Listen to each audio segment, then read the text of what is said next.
stop thousands and thousands of orchids and other very rare species just sitting there, that you could have had people going in, taking those plants, saving them and using them to recreate other areas of bush. This stuff is irreplaceable. We'll never ever be able to replace. So that would have been an absolute minimum that could have been done. So your argument is not that the project shouldn't proceed? We do think the project should proceed, but it's worse than it had to be. I mean, there's a species of orchid that's been extinct. It's been made extinct by the bulldozer last week. I guess it's probably the first example where you can actually name a variety of species where we can name the day that it was made extinct, we can name the person who was made extinct, what people whose decisions were taken in order to make a species extinct and have it happen. Besides the fact that the freeway itself is not necessary and there are other things that Craig, we'd really rather all be able to participate in the conversation. Mr. Pallas, would you like to join us over here? My name's Gillian Collins. I'm from the Pines Protectors from Frankston North. I've met you before in your office.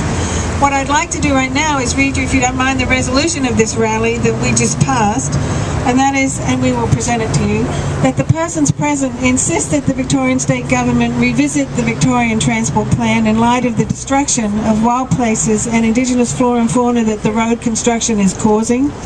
We request that a new transport plan be implemented that causes most of the funds currently set aside or to be set aside in the future be used for greatly increased public transport projects. I'm sure you think that's pie in the sky. You've worked a long time on this public transport project, but we see the destruction that it's causing, and I think a bad idea is a bad idea that needs to be stopped. We request that the Peninsula Link construction be stopped immediately and the funds used to upgrade Murdoch Highway to freeway standard along its entire route, and the Dingley Bypass project be stopped and the Kumara Flora and Fauna Reserve protected, and that the entire Victorian Transport Plan be revisited immediately. That's the wishes of this group here. We believe we represent a great many people, although our numbers here today are small. We couldn't afford the $1,500 to go to your conference, but we'd like your reaction to that if you would, Mr. Pallas, and we appreciate you coming here. Thanks. Thanks very much, Gillian. And let me say, I do appreciate you being so concerned about these issues, that you've taken the opportunity to band together and express your views. They are heard. I do take, and the government does take its environmental responsibilities seriously, and in that respect, we need to see that transparently. We don't believe that. We accept your goodwill, but we have to recognise the reality. And don't have credibility. We need to fix that. Look, I'm happy to take questions from people or statements if I could just have the opportunity to express a point of view, and that is essentially to make it clear to you what the government's position is, and that is we have subjected the Peninsula Link to the most stringent environmental safeguards. We've incorporated those into the requirements for the constructor to meet. We will continue to monitor the delivery of that project to ensure that those safeguards are maintained. But in respect of the broad proposition that we don't proceed with this project, I've got to say that contractually the arrangements are in place and cannot now be changed. Importantly, this is a vital project for the peninsula. Upgrading Mornington Peninsula won't overcome the problems associated with the build-up of traffic at Frankston. In fact, you'll still need a bypass option in respect of Frankston. There are 4,000 jobs that will be generated directly by the delivery of this project.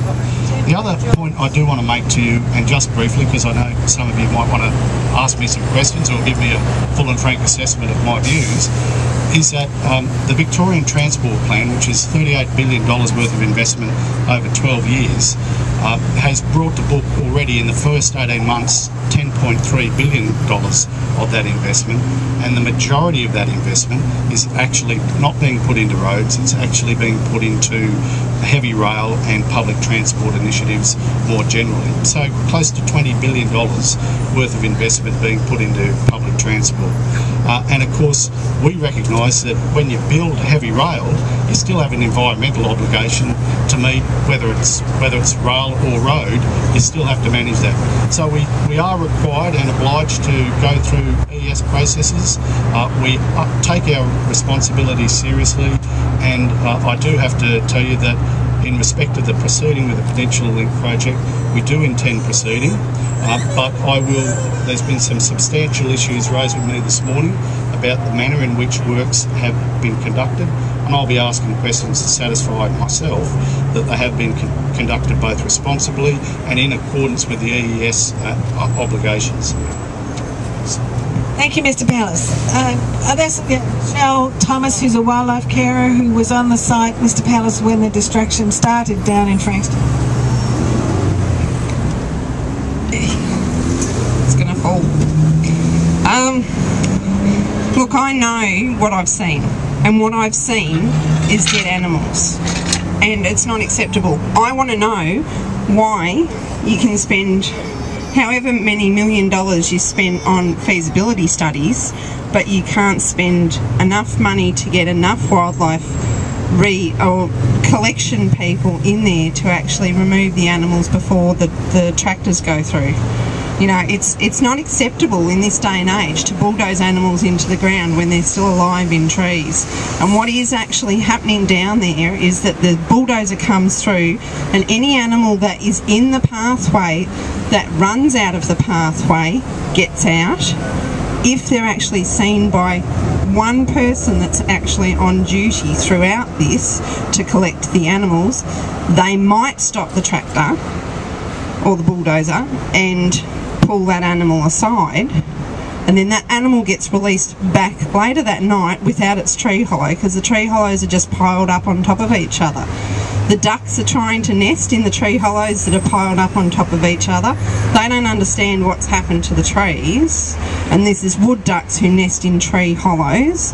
There's microbat species that don't come out of their torpor, and torpor is a state of a reduced metabolic rate, so they don't come out of their torpor until 5 o'clock in the afternoon, and they're bulldozed early in the day, and then the trees are all piled up on top of each other with dirt and rubble.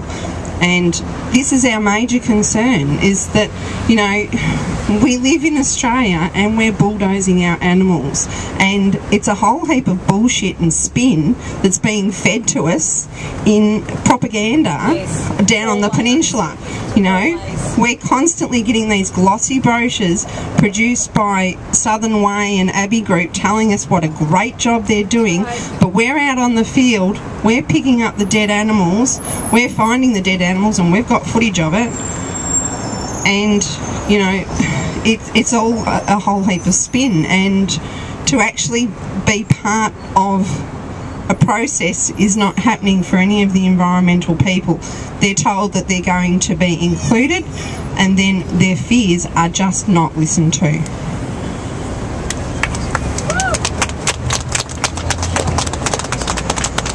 Well, thanks very much. Look, I understand that you're gravely concerned, indeed upset, about the welfare of animals impacted by this construction work, so I won't give you any spin. What I'll do is give you an undertaking that I will make inquiries as to how this project is being managed. On top of that, I'll, if you would like, organise for somebody from the Linking Melbourne Authority, after they've given me a report, to meet with representatives of your group to talk about how they're managing the process going forward.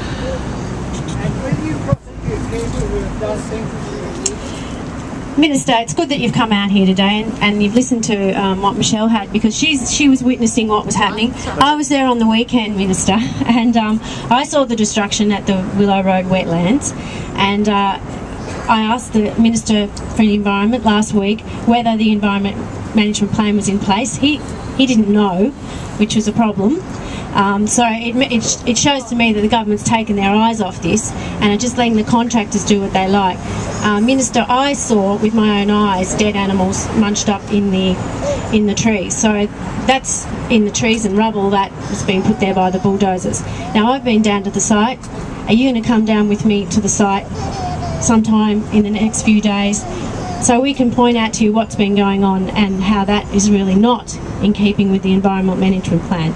I'm with the people here that this freeway should not be built. I don't agree with you, Minister, that it needs to be built. Even the expert from the South East Integrated Transport Authority said that this freeway will not stop the congestion in Frankston.